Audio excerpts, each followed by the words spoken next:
Factor കോൺഗ്രസിനെ വല്ലാതെ ബുദ്ധിമുട്ടിക്കുന്നുണ്ട് എന്നുള്ളതാണ്. ഇന്ന് വലിയ കടുത്ത നിലപാടിലേക്ക് കെ സുധാകരൻ പോകും എന്നുള്ള കാര്യങ്ങളാണ് പുറത്തുവരുന്നത്. അർദ്ധരാത്രി വരെ നീണ്ട ചർച്ചകൾക്കൊടുവിൽ ഇടഞ്ഞു നിന്ന KSനെ അനുനയിപ്പിക്കാൻ ആർക്കും കഴിഞ്ഞില്ല എന്നുള്ളതാണ്. മാത്രമല്ല പ്രവർത്തന സമിതി അംഗം കൂടി രാജിവെക്കുന്ന രീതിയിലേക്ക് പോവുകയും 15ഓളം സ്വതന്ത്രരെ കൂടി നിർത്തിക്കൊണ്ട്, അതായത് തമ്മിലടിക്കുന്ന കോൺഗ്രസിലെ സീറ്റ് കിട്ടാതെ വെളിയിൽ പോയവരെയൊക്കെ ചേർത്ത് നിർത്തിക്കൊണ്ട് സ്വതന്ത്ര സ്ഥാനാർത്ഥി കണ്ണൂരിൽ മത്സരിക്കും എന്ന കടുത്ത തീരുമാനത്തിലേക്ക് സുധാകരൻ പോകുമ്പോൾ കോൺഗ്രസ് വെട്ടിലാകും എന്നുള്ള കാര്യത്തിൽ സംശയം വേണ്ട.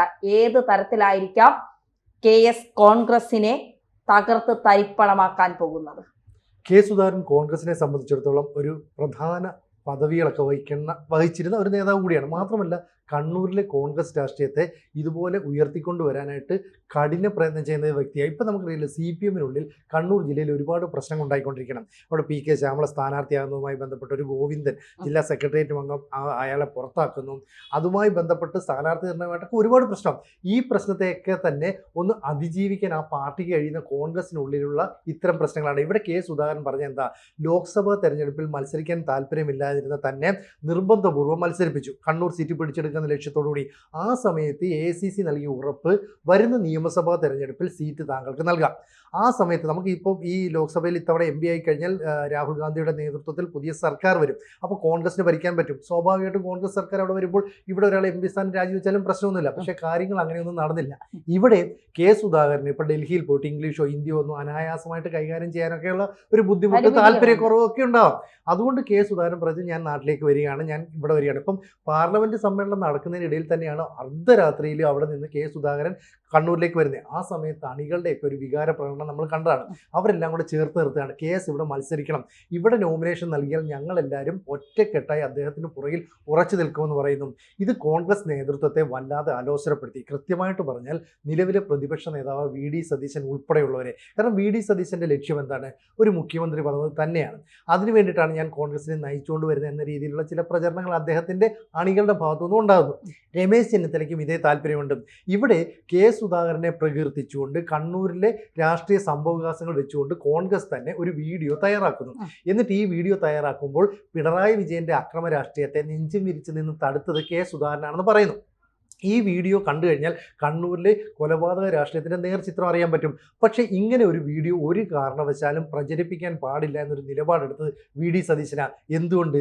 കെ സുധാകരന് കിട്ടുന്ന വലിയ മുൻതൂക്കം നശിപ്പിക്കാൻ വേണ്ടി. ഇവിടെ ഇപ്പോൾ കെ സുധാകരനെ മത്സരിപ്പിക്കില്ല. ഈ തീരുമാനം വരുന്ന എവിടുന്ന? ഓൾ ഇന്ത്യ കോൺഗ്രസ് കമ്മിറ്റിയിൽ നിന്നാണ്. അതായത് കോൺഗ്രസിലെ വർക്കിംഗ് കമ്മിറ്റി അംഗമായ കെ സുധാകരൻ മത്സരിക്കേണ്ട എന്ന് തീരുമാനിക്കുന്നത് KC വേണുഗോപാലിൻ്റെ താല്പര്യപ്രകാരമാണെന്ന് പറഞ്ഞാൽ തെറ്റു പറയാൻ പറ്റില്ല. കാരണം KC വേണുഗോപാലാണ് ഇപ്പോൾ കേരളത്തിലെ രാഷ്ട്രീയത്തെ കോൺഗ്രസിനെ കൃത്യമായിട്ട് ഒരു ചരടിൽ കെട്ടിവലിച്ചതുപോലെ നിയന്ത്രിക്കുന്നത്.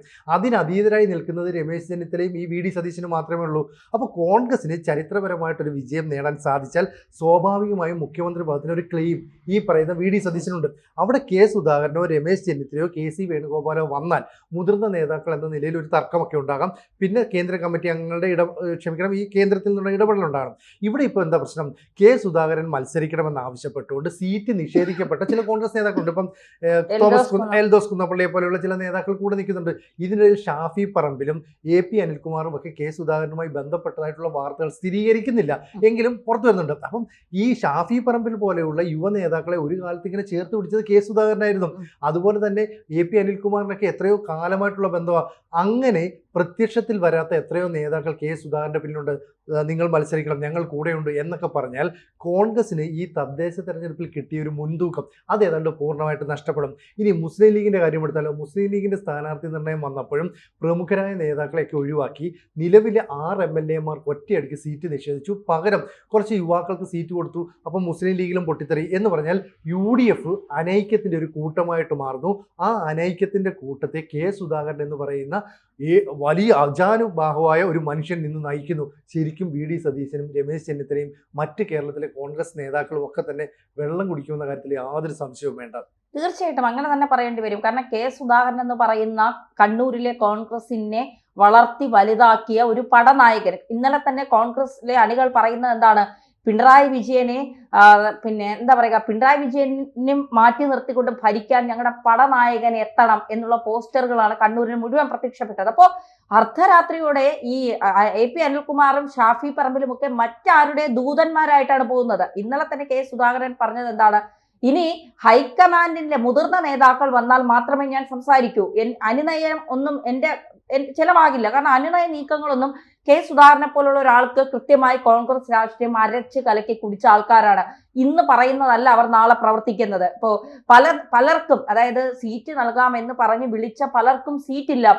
കസേരയ്ക്ക് വേണ്ടി ഒരു കസേര കിട്ടാതെ വന്നവർക്ക് ഇവിടെ നില ഉറപ്പിക്കാൻ ഒരു കസേര കിട്ടാത്ത അവസ്ഥയിലാണ് കോൺഗ്രസ്. കാരണം കോൺഗ്രസിനെ സംബന്ധിച്ചിടത്തോളം CPM-ലും BJP-യിലും ഒക്കെ ചില തർക്കങ്ങൾ ഉണ്ടെങ്കിലും അതിരൂക്ഷമായ അധികാരത്തിന് വേണ്ടി കിടന്ന് വടം വലിക്കുന്ന, അല്ലെങ്കിൽ അധികാരം എന്ന് പറഞ്ഞുകൊണ്ട് ഇങ്ങനെ മത്ത് പിടിച്ച് മുന്നേറുന്ന ഒരു പാർട്ടി കോൺഗ്രസ് മാത്രമാണ് എന്നുള്ളത് ഒരു യാഥാർത്ഥ്യമാണ്. കാരണം ഈ തിരഞ്ഞെടുപ്പിൽ ഇനിയിപ്പോൾ 23-ാം തീയതി നാമനിർദ്ദേശ പത്രിക സമർപ്പിക്കേണ്ട സമയമാണ്.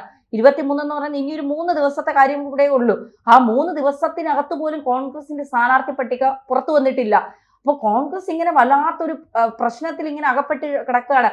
കെ സുധാകരൻ എന്ന് പറയുന്ന ഒരാൾ, മുതിർന്ന ഒരാൾ, ഒരുപാട് അനുഭവ പരിചയമുള്ള ഒരാളുടെ രാഷ്ട്രീയം എങ്ങനെയാണ് രാഷ്ട്രീയത്തിൽ കുതികാൽ വെട്ടലുകൾ അല്ലെങ്കിൽ പാരവയ്ക്കലുകൾ, ചതികളൊക്കെ എല്ലാം മനസ്സിലാക്കി ഉള്ള ഒരു രാഷ്ട്രീയ നേതാവ് മത്സരിച്ച് കണ്ണൂരിൽ ജയിച്ചു കഴിഞ്ഞാൽ നാളെ അദ്ദേഹം ഉന്നയിക്കാൻ പോകുന്നത് മുഖ്യമന്ത്രി സ്ഥാനം. തീർച്ചയായിട്ടും അണികൾ അദ്ദേഹത്തോടൊപ്പം നിൽക്കും. KS അല്ലാതെ ഒരു മുഖ്യമന്ത്രി വേണ്ട എന്നൊരു തീരുമാനത്തിലേക്ക് കണ്ണൂരിലെ കോൺഗ്രസ് പ്രവർത്തകർ, ചിലപ്പോൾ കേരളത്തിലെ കോൺഗ്രസ് പ്രവർത്തകരും അത്തരത്തിൽ ഒരു കേരളം മുഴുവൻ അത് അലയടിക്കും. അത് മണത്തറിഞ്ഞ് സതീശൻ, KC വേണുഗോപാൽ അടക്കം നിൽക്കുന്നത്. കാരണം രമേശ് ചെന്നിത്തലയൊക്കെ ഒതുക്കാനുള്ള പദ്ധതികൾ അവരുടെ കയ്യിലുണ്ട്. രമേശ് ചെന്നിത്തല കൂടുതൽ കളിച്ചാൽ ഏതുവരെ കളിക്കും എന്നത് സതീശനും KC വേണുഗോപാലിനും അടക്കം അറിയാം. അപ്പൊ ഇപ്പൊ തളയ്ക്കേണ്ടത് കെ സുധാകരനെയാണ് എന്നവർക്ക് കൃത്യമായിട്ട് അറിയാം. അതുകൊണ്ടാണ് കെ സുധാകരനെ അനുനയിപ്പിക്കാനുള്ള എല്ലാ നീക്കവും നടക്കുന്നത്. പക്ഷേ സുധാകരൻ അങ്ങനെ അനുനയിക്കപ്പെടുമെന്ന് എനിക്ക് തോന്നുന്നില്ല. കാരണം കെ സുധാകരൻ കൃത്യമായ നിലപാടുകൾ വ്യക്തമാക്കും. അദ്ദേഹം ഒരിക്കലും ഈ നിലപാടിൽ നിന്ന് പിന്നോട്ട് പോകത്തുമില്ല. അങ്ങനെ പോകാതിരുന്നാൽ സ്വതന്ത്രനായി മത്സരിക്കും. അത് കോൺഗ്രസിന് വെല്ലുവിളി ഉയർത്തും എന്നുള്ള കാര്യത്തിൽ സംശയം വേണ്ട. കാരണം കണ്ണൂരിൽ അക്രമ രാഷ്ട്രീയത്തിനെതിരെ നെഞ്ചി വിരിച്ച് പൊരുതിയ ഒരു നേതാവിനെ തള്ളിപ്പറഞ്ഞുകൊണ്ട് അധികാരത്തിന് വേണ്ടി അധികാരത്തിന്റെ എല്ലിക്കഷ്ണങ്ങൾ ഇങ്ങനെ കടിച്ചുകൊണ്ടിരിക്കുന്ന സതീശനും KC വേണുഗോപാലും ഒക്കെ എത്ര നാൾ ഇങ്ങനെ പോകും? അടുത്ത തവണ ഇവർക്ക് അധികാരം കിട്ടിയില്ലെങ്കിൽ ഈ കിടന്ന് പാഞ്ഞതിനും ഈ കിടന്ന് കാണിച്ച ഈ ചതിക്കും കൊള്ളരുതായ്മകൾക്കുമൊക്കെ എന്താണ് ഇവർക്ക് പകരം പറയാനുള്ളത്? ഈ പോക്കാണെങ്കിൽ കോൺഗ്രസിന് അടുത്ത തവണയും ഈ 2026-ലും കേരളം ഭരിക്കാൻ കഴിയുമെന്ന് എനിക്ക് ഒരു വിശ്വാസവും ഇല്ല. കാരണം അത്രമാത്രം ജീർണിച്ചു പോയി കോൺഗ്രസിന്റെ അവസ്ഥ എന്നുള്ളതാണ്. ഇപ്പൊ ഈ കെ സുധാകരൻ പറഞ്ഞാൽ നമുക്കറിയാം, MP ആയിട്ടുള്ള നിലയിൽ, MLA ആയിട്ടുള്ള നിലയിലൊക്കെ തന്നെ മികച്ച പ്രകടനം കാഴ്ചവെച്ചു. അതിനുശേഷം KPCC പ്രസിഡന്റ് ആയപ്പോഴും കൃത്യമായിട്ട് ഉറച്ച നിലപാടുകളൊക്കെ എടുക്കുന്നു. അപ്പോൾ കെ സുധാകരൻ KPCC പ്രസിഡന്റ് ആണ് എന്ന് പറയുമ്പോൾ തന്നെ ഒരു വലിയ ആർജവമുണ്ട്. ഇപ്പോൾ സണ്ണി ജോസഫ് ആണെന്ന് പറയുമ്പോൾ കിട്ടുന്ന ഒരു സ്വീകാര്യതയല്ലായിരുന്നു അന്ന് കിട്ടിയത്. പക്ഷെ അന്ന് മുതൽ ഈ VD സതീശനും കെ സുധാകരൻ എന്ന് പറഞ്ഞ KPCC പ്രസിഡന്റും തമ്മിലുള്ള ബന്ധം അത്ര സുഖകരമല്ല. നമ്മൾ വാർത്താ സമ്മേളനത്തിലൊക്കെ കണ്ടിട്ടുണ്ട്.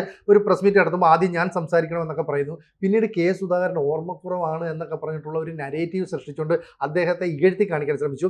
എന്തായാലും KPCC പ്രസിഡന്റ് സ്ഥാനത്ത് നിന്ന് അദ്ദേഹത്തെ മാറ്റുന്നതിൽ കോൺഗ്രസിലെ കേരളത്തിലെ ചില നേതാക്കൾക്ക് നിർണായകമായ പങ്കുണ്ടായിരുന്നു. അപ്പോൾ അധികാര കേന്ദ്രങ്ങൾ അവിടുന്ന് മാറണം. അപ്പോൾ KPCC പ്രസിഡന്റ് പോലും ആയിരിക്കാൻ തനിക്ക് ആഗ്രഹമില്ല, പക്ഷേ ഒരു നിയമസഭാ സാമാജികനാകണം എന്ന് പറഞ്ഞാൽ MLA ആയിരിക്കുന്ന കെ സുധാകരൻ വളരെ പവർഫുള്ളാണ് കേരള രാഷ്ട്രീയത്തിൽ. മാത്രമല്ല അദ്ദേഹത്തിന് ഒരു മന്ത്രിസ്ഥാനത്തേക്ക് വരാം കോൺഗ്രസ് അധികാരത്തിലെത്തിയാൽ.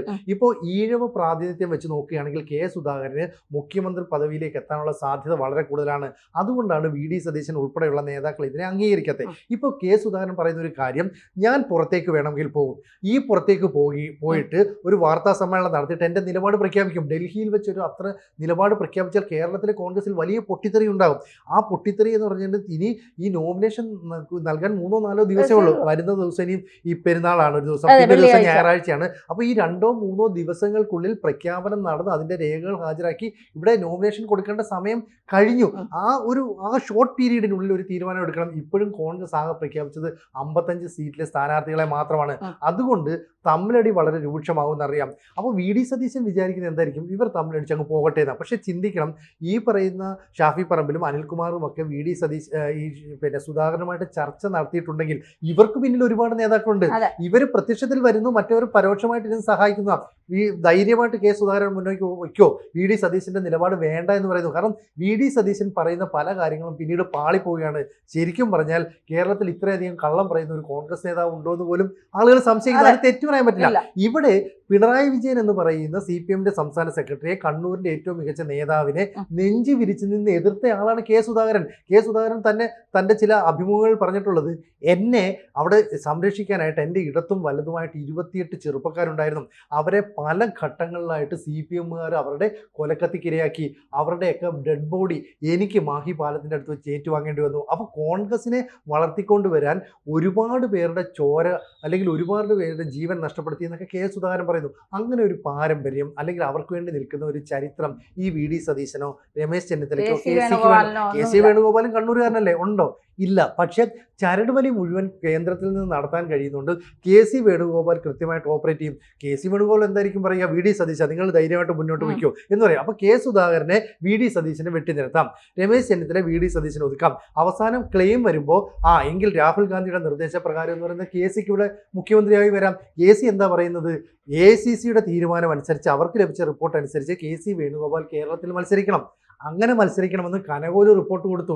ഇതൊക്കെ പറഞ്ഞിട്ട് ഒരു ക്ലെയിം അവിടെ നേരത്തെ ഉണ്ടാക്കി വെച്ചിരിക്കുകയാണ്. അപ്പോഴാണ് കെ സുധാകരൻ ഇതുപോലെ അജാനുബാഹുവായിട്ട് വന്ന് നെഞ്ചും പിരിച്ച് നിൽക്കുന്നത്. ഈ കെ സുധാകരൻ ഒരു വാർത്താ സമ്മേളനം നടത്തി താൻ പുറത്തേക്ക് പോവുകയാണെന്ന് പറഞ്ഞാൽ കെ സുധാകരനെ അനുകൂലിക്കുന്ന കുറേ അധികം നേതാക്കൾ പലയിടങ്ങളിലായിട്ട് ഇലക്ഷന് നോമിനേഷൻ നൽകും. അപ്പോൾ കോൺഗ്രസിനുണ്ടാകുന്ന ആ ഒരു മേൽക്കൈ അത് പൂർണ്ണമായിട്ട് നഷ്ടപ്പെടും. അപ്പോൾ കെ സുധാകരൻ ഒരു നിർണായക റോൾ ഇന്ന് വഹിക്കും. എന്തായിരിക്കും തീരുമാനമെന്നറിയാൻ കേരളത്തിലെ കോൺഗ്രസ്സുകാർ മാത്രമല്ല കേരളീയ സമൂഹം ഒന്നാകെ കാത്തിരിക്കുമെന്ന് പറഞ്ഞാലും തെറ്റു പറയാൻ പറ്റില്ല. ഒരിക്കലും തെറ്റു പറയാൻ പറ്റില്ല. എന്തായാലും ഇടഞ്ഞ സുധാകരനെ അനുനയിപ്പിക്കാൻ കോൺഗ്രസിന് കഴിയാത്തിടത്തോളം കോൺഗ്രസിനെ സംബന്ധിച്ച് സുധാകരൻ ഒരു വലിയ തലവേദനയായി തന്നെ തുടരും. കൂടുതൽ വാർത്തകളും വിശേഷങ്ങളും നിങ്ങളിലേക്ക് എത്താൻ ABC മലയാളം സബ്സ്ക്രൈബ് ചെയ്യുക, ബെൽബട്ടനും അമർത്തുക.